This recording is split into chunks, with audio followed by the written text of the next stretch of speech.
भाषा से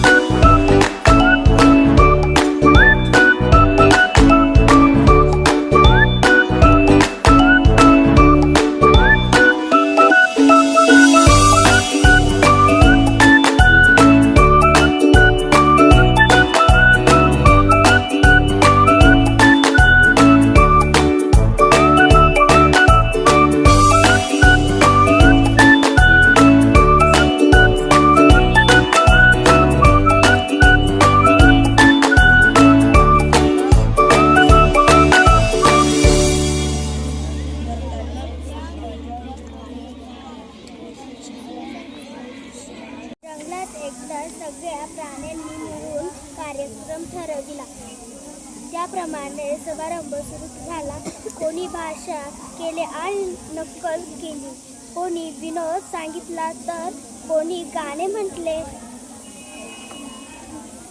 माकडाने असा नाच करून दाखवला की तो नाच पाहून सर्व वाहवा वाहवा म्हणून कौतुक केले. मूलबाळ नसल्यामुळे दुःखी होते. काही वर्षांनी त्यांना एक सुंदर मुलगी झाली, म्हणून त्यांनी आनंदोत्सव करायचे ठरवले. राजाला लोकांनी आणि पऱ्यांनी येऊन राजाला आशीर्वाद. हे जंगल होते. त्या जंगलात खूप दाट झाडी होती. एकट्या दुकट्याने त्यातून जाणे कठीण वाटायचे. पण गंगाराम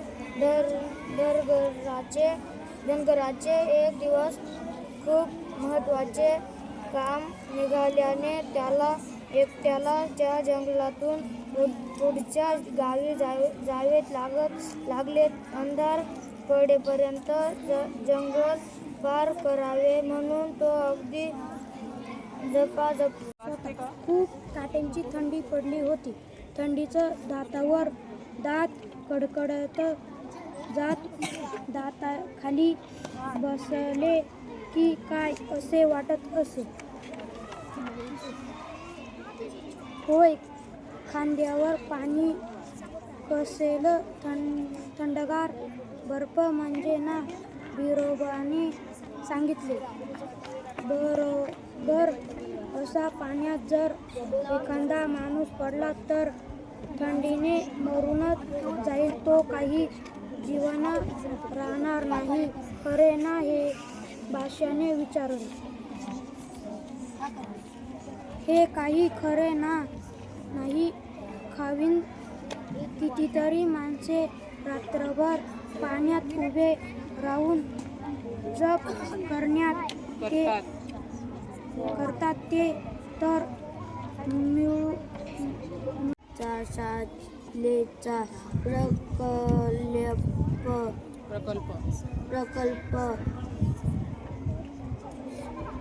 पूर्ण करता येत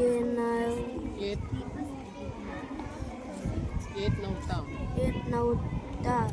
तो त्याच्या बहिणीला म्हणाला, मला हे बादशाह अकबराने बिरबलाला आदेश दिला की एका आठवड्यात 4 मूर्खांचा शोध आणायचे. ते एकापेक्षा मूर्खाला असले पाहिजे. आदेश मिळताच बिरबलाल मूर्खाचा शोध घ्यायला निघाला. रस्त्यावर बिरबलाला मिठाई घेऊन पळत जाणारा माणूस भेटला. बिरबलाने त्याला विचारले, काय झाले मित्रा, तू मिठाई घेऊन असा पळत कुठे जात आहेस? मला पण सांग.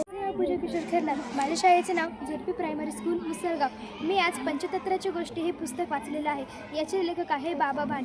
मी याच्यातलं सशाची चतुराई हे पुस्तक वाचलेलं आहे.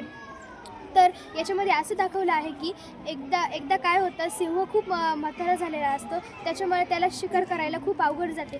त्याने त्याच्या सर्व प्राण्यांना बोलवून एक मीटिंग घेतली व त्याने सांगितलं की मी आता खूप वयस्कर झालेलो आहे, त्याच्यामुळं मला शिकार करणं खूप अवघड जात आहे, त्याच्यामुळं तुम्ही एकेकाने करून माझ्याकडे यायचं आहे शिकाराला.